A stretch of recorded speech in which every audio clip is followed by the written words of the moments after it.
eu que tenho procurado, nesses últimos tempos, dedicar grande parte da minha vida à infância e à juventude. Já há alguns anos eu sou coordenador da Infância e Juventude do Tribunal de Justiça de São Paulo e, com certeza absoluta, a adoção é um dos nossos temas. Temos outros tantos temas, né? Nós temos nos dedicado à instalação de uma ideia, de um projeto. Nós temos ainda algumas dificuldades nesse projeto de oitiva especial de crianças, né? Nós temos pensado e repensado como ouvir crianças, evidentemente com equipamento especial e evidentemente com a participação direta, né, das nossas psicólogas, psicólogos, como fazer para ouvir uma criança sem traumatizá-la mais ainda. Estamos já há bastante tempo trabalhando nisso, vamos ver se a gente consegue fazer que isso aconteça. Justiça restaurativa, muito menino, muita menina, não necessariamente precisa ser encaminhada para a Fundação Casa, né? Os procedimentos de justiça restaurativa podem trazer, mesmo para aqueles que vão ser encaminhados para uma medida socioeducativa, esses meninos e meninas poderão passar por um procedimento de justiça restaurativa. Estamos também pensando em valorizar todo o nosso pessoal que trabalha com infância e juventude, os nossos técnicos, né, os nossos escreventes, e essa valorização seria com treinamentos mais frequentes pelo Estado de São Paulo inteirinho. Conseguimos a duras penas, a duríssimas penas, fazer um concurso que está se encerrando agora para centros sociais e psicólogos, né? Esse pessoal técnico que são os nossos grandes heróis, né? Eu tenho uma admiração enorme pelo pessoal da área técnica. Solitários, trabalham com uma massa gigantesca de trabalho, são pouco valorizados, muitas vezes tocam com juízes pouco tolerantes, né? Então, essa foi no ano passado a minha principal preocupação. Esse concurso que termina agora em maio, novos companheiros da área da psicologia, da assistência social, chegarão para socorrer os nossos heróis de plantão, né? E também esse assunto que aparece na novela Salve Jorge, eu não consegui ainda assistir um capítulo. Sempre quando eu falo, bom, hoje eu vou chegar em casa mais cedo, né, num horário de gente, tá, e vou assistir Salve Jorge, né, que todo mundo fala, você viu que está sendo tratado lá e tal, né? Eu não consegui assistir nenhum capítulo, mas sei que trata de tráfico de pessoas, de mulheres e crianças. E nós temos, desde aquele momento que nós encontramos aquele menino que escapou do tráfico de crianças, tráfico internacional, aquele menino do Haiti, né, lá na zona leste de São Paulo, nós encontramos esse menino perto de um metrô lá da Penha e guardamos esse menino até alguns meses atrás, quando, graças a Deus, depois de derrubarmos 1 milhão de exigências burocráticas e brigarmos com a França, eu quase declarei guerra à França, né? Quase que eu chamei os ingleses novamente para a gente ter uma guerra napoleônica pela frente. Depois de brigar muito com a França acabou consentindo que o menino fosse para a Guiana Francesa se encontrar com a mãe. Mas com isso, Paulo Fadigas e eu, Paulo Fadigas é o juiz da Vara da Infância e Juventude da Penha, é um dos meus assessores lá na Coordenadoria da Infância e Juventude. Paulo Fadigas e eu andamos nos especializando em tráfico de crianças, que é efetivamente uma realidade.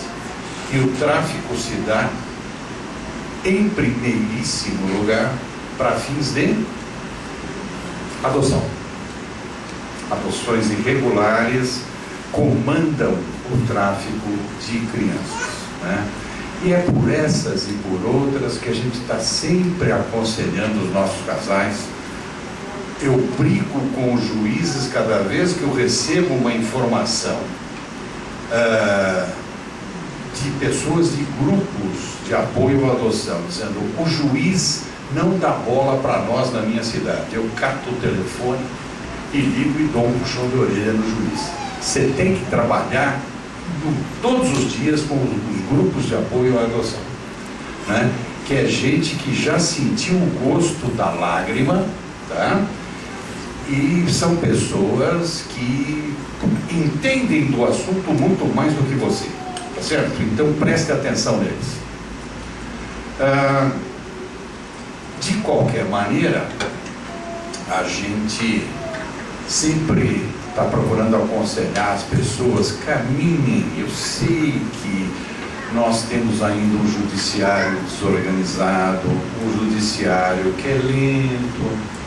Infância e juventude são prioridades apenas na letra fria da lei. Nem mesmo para o próprio Poder Judiciário, infância e juventude é prioridade, né? É uma batalha isso, né? Juízes, isso aconteceu, eu vi isso ao vivo e a cores, um juiz que não deu conta dos seus processos em varas cíveis, numa vara cível. E as varas cíveis, essas sim, essas são as varas importantes para o Poder Judiciário. São as varas que tratam de grana, de contrato, de empresas. Essas são importantes. Ele é um juiz de vara cível, né? É quase um deus do Olimpo. Agora, você que atrasou processos na sua vara cível, você vai ser castigado. Vou mandar você, disse um corregedor de tempos atrás, vou mandar você para uma vara da infância e juventude. Você está entendendo? O castigo, ser mandado para uma vara da infância e juventude. Graças a Deus, esse juiz punido, que não tinha o menor talento para ser o juiz da infância e juventude, quando chegou lá, falou consigo mesmo, olhando no espelho: por que não? E começou a falar comigo, e começou a frequentar a Coordenadoria da Infância e Juventude. Foi promovido há pouco tempo atrás. E saiu daquela vara da infância e juventude, deixando a sua marca de bom juiz da infância e juventude. Graças a Deus nós temos muitos juízes vocacionados, né? Que dão um duro louco nessas questões da infância e juventude. Até mesmo porque, espalhados pelo estado inteirinho, nós temos muitos juízes que, além da infância e juventude, isso é um outro absurdo, eles cuidam de execução penal, cuidam de fazer júri, cuidam de outros assuntos judiciários que nada tem a ver com infância e juventude. Quando eu vivo dizendo: juiz da infância e juventude tem que cuidar de infância e juventude, não há a menor dúvida. Portanto, temos esse judiciário ainda moroso, com poucos funcionários, poucos técnicos, poucos escreventes e em varas não especializadas. Portanto, eu sei como demora, também e principalmente por culpa disso, o andamento dos procedimentos atinentes à adoção. Mas falem com seus amigos, falem com as pessoas que procuram vocês, que estão já trabalhando nisso há muito mais tempo do que eu, né? Falem com as pessoas, né? não cedam à tentação de saírem fora da legalidade. A volta, o retorno, né, maligno disto tem consequências absolutamente terríveis. Vejam, por exemplo, este lamentável caso da Bahia, né, de crianças que foram adotadas por um procedimento absolutamente irregular que feriu o devido processo legal, com marcas evidentes de corrupção. O Conselho Nacional de Justiça está atrás disso tudo, né? Crianças que vêm para São Paulo, lá para a região do doutor Iacim, juiz da Infância e Juventude de Santo Amaro, e depois são agora levados novamente para os seus pais biológicos após toda essa confusão. E a gente fica sem saber, diante dessa catástrofe, diante dessa tragédia toda, o que teria acontecido de melhor ou de pior, não é? Porque afinal de contas, tendo agido de uma maneira péssima, tanto o juiz de lá, como o promotor, como esses casais que trouxeram as crianças de lá, certamente comprando essas crianças, né? Ou pelo menos corrompendo autoridades de lá para que assodadamente fizessem uma destituição de poder familiar e um consequente processo de adoção. Agora vejam só vocês. Bom, resolveu, graças a Deus está resolvido. Será que resolveu? E essas crianças que ficam de lá para cá, daqui para lá, como é que essas crianças voltaram para os seus pais? Não é? Eu sou daqueles que entendem de pessoas absolutamente humildes, pobres, têm toda a condição, né, de terem seus filhos biológicos consigo. Já topei com muito juiz e briguei ferozmente com esses juízes, dizendo: o pobre não tem direito a ter filho. Vamos rapidamente arrancar essas crianças dessas pessoas pobres e vamos mandá-los para a Holanda, para a Itália. Eu acho isto algo absurdo, né? Mas, enfim, o contraste é muito grande. Eram pessoas de classe média alta, essas crianças estavam vários meses aqui, né? E agora voltam para a pobreza dos seus lares biológicos. E tinham que voltar mesmo, né? Agora, como é que eles vão ficar, como eles vão estar diante dessa coisa toda? Então, temos, apesar de tudo, apesar da fila demorada, de ser demorada, apesar disso tudo, nós temos que conviver com a legalidade. Não podemos querer escapar das filas. Adoções, intuito persone, são exceções. São possíveis, eu não radicalizo, né? Eu não sou um fundamentalista das filas. Acredito que o procedimento de estar numa fila para adoção é o melhor, é o mais legal e evita esta aberração do tráfico, tá? Mas, de qualquer forma, tem situações especiais que os juízes têm que examinar o caso a caso, né? Não podemos nos fechar no radicalismo dizendo: não, intuito persone não, toma a criança desse casal, né? Porque eles não poderiam ter feito o que fez, e às vezes até com certo vínculo já formado, né? Então, tudo isso precisa ser bem colocado, mas o melhor mesmo é seguirmos numa legalidade. Eu vejo que as coisas tendem a melhorar, né? Tendem a melhorar com uma rapidez maior, que eu espero que com a chegada de novos escreventes, com a chegada de novos técnicos nas varas, tudo tenda a correr mais rapidamente. Se nós conseguirmos especializar varas, melhor ainda. E com coisas que já deviam ter acontecido há 1000 anos atrás. Está saindo agora para Guarulhos e para Campinas a segunda vara. Meu Deus, que parto, né? Foi um parto que eu ajudei a fazer a fórceps, arrancando essas segundas varas de Guarulhos e de Campinas.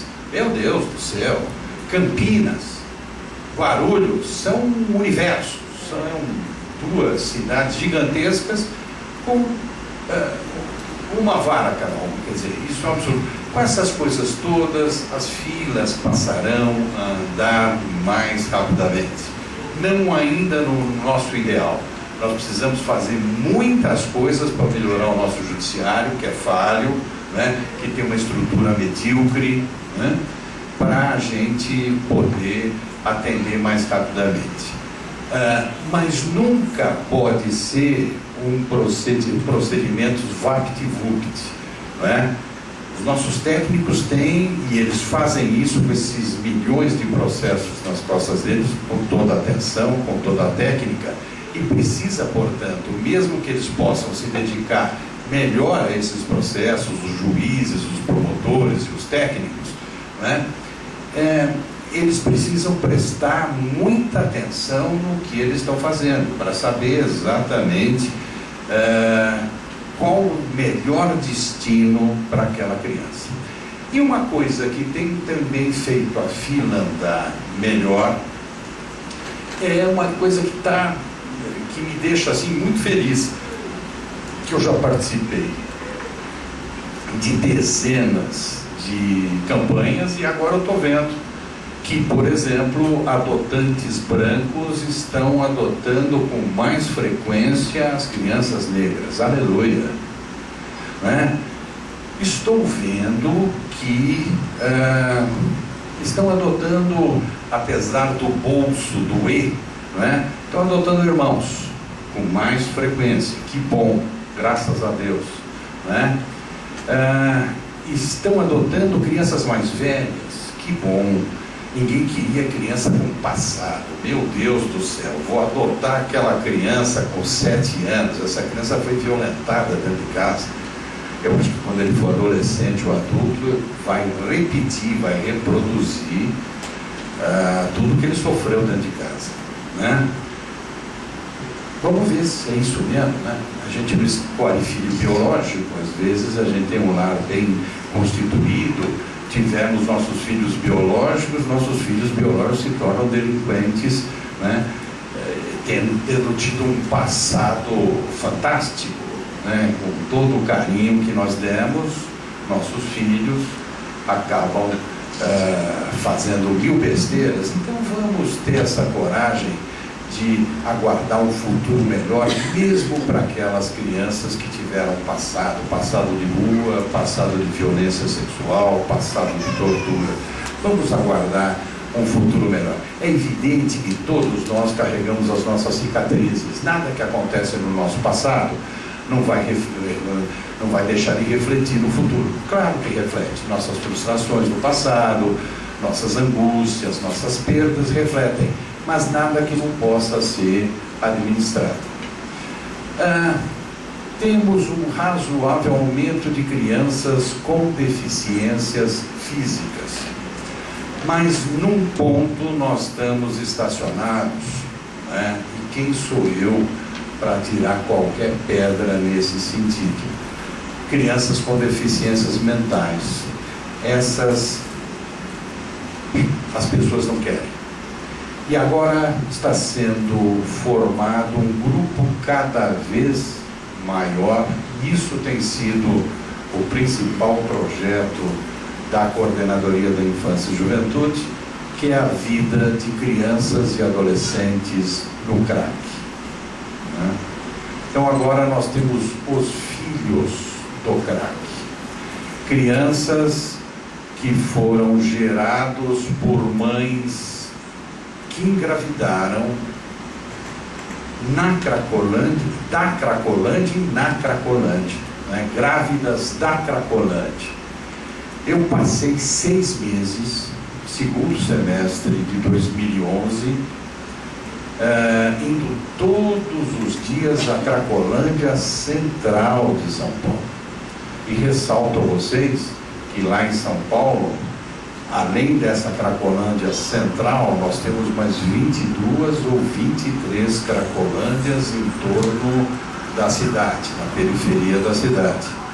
Mas enfim, eu quis reaprender a trabalhar com população de rua, predominantemente com crianças e adolescentes na drogadição.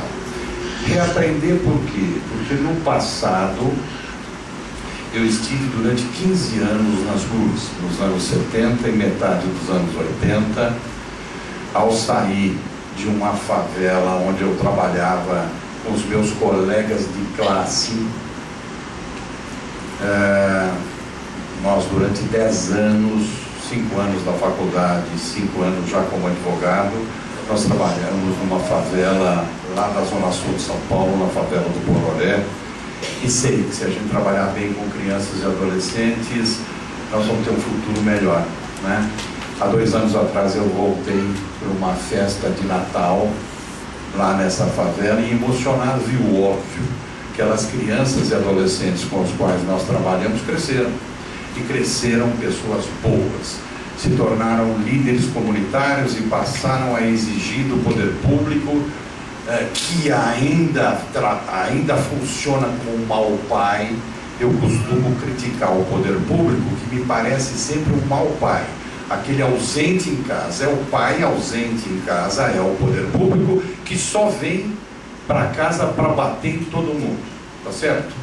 Não vem com escola pública, não vem com saúde pública de primeira qualidade, não vem com frentes de trabalho, não vem com saneamento básico, não vem com moradia digna, não vem com lazer e cultura onde se mora, né? Daí vem para Vila Mariana aquelas 30 crianças da cidade de Tiradentes, aquelas 30 meninas para fazer arrastão lá, e daí me coloca o microfone na cara. O que o senhor vai fazer, desembargador?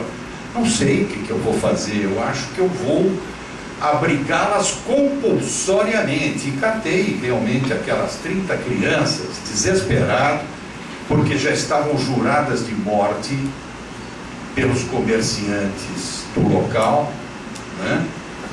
Pessoas que pagam os seus impostos, né? E que dizem: eu não preciso fazer nada em prol de ninguém, eu pago os meus impostos, que não venham me amolar aqui na minha loja, né?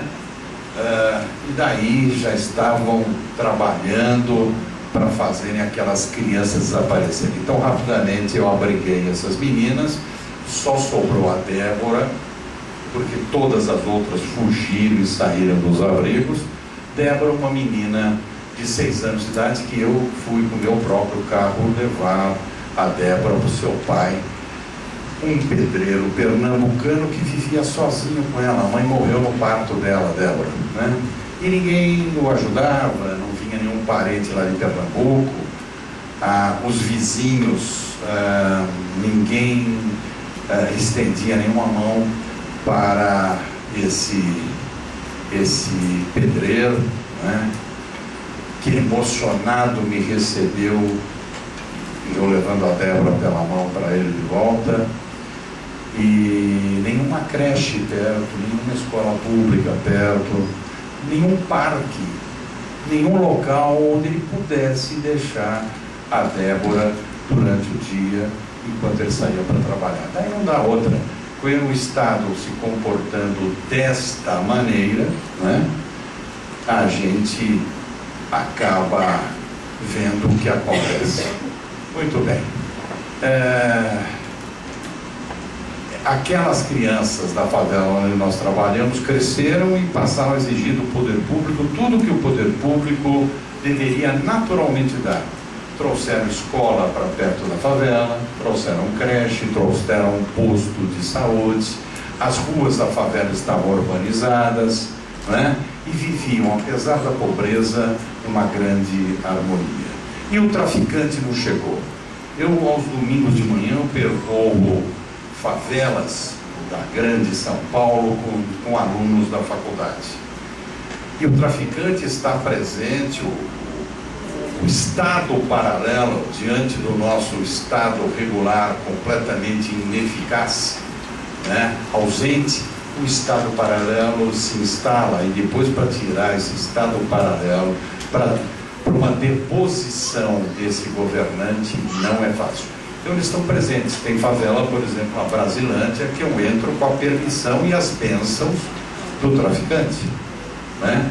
Sempre, de vez em quando eu passo com alunos, um menino na porta com uma bela metralhadora que me cumprimenta gentilmente, né? Bom dia, desembargador, né? Com aquela metranca ali do lado, e eu vou subindo com os alunos que nunca foram lá, assustadíssimos. Será que vão matar a gente? Não, não vão. O traficante aqui já é amiguinho, né? Já abençoa a entrada para a gente, para eu mostrar para vocês como é que vivem essas pessoas. Muito bem, depois desse trabalho nesta favela, eu fiquei 15 anos nas ruas, né? E conheci gente muito diferente. Conheci um menino com 11 anos de idade, que já tinha matado pela primeira vez aos 9 anos de idade. Foi adotado pelas ruas. Matou porque ele, desesperado por ser molestado sexualmente por meninos mais velhos, ficou com um caco de vidro na mão. Quando esses meninos mais velhos se aproximavam dele, numa determinada oportunidade, ele cortou o pescoço do mais forte deles, do líder, que morreu, e ele teve que fugir para as ruas. E eu tentando fazer com que ele pudesse voltar para casa tolamente. Um belo dia ele me disse: tio, para com essa coisa, eu não vou voltar para lá que eu estou jurado de morte. E mesmo que eu não tivesse jurado de morte, voltar para quem?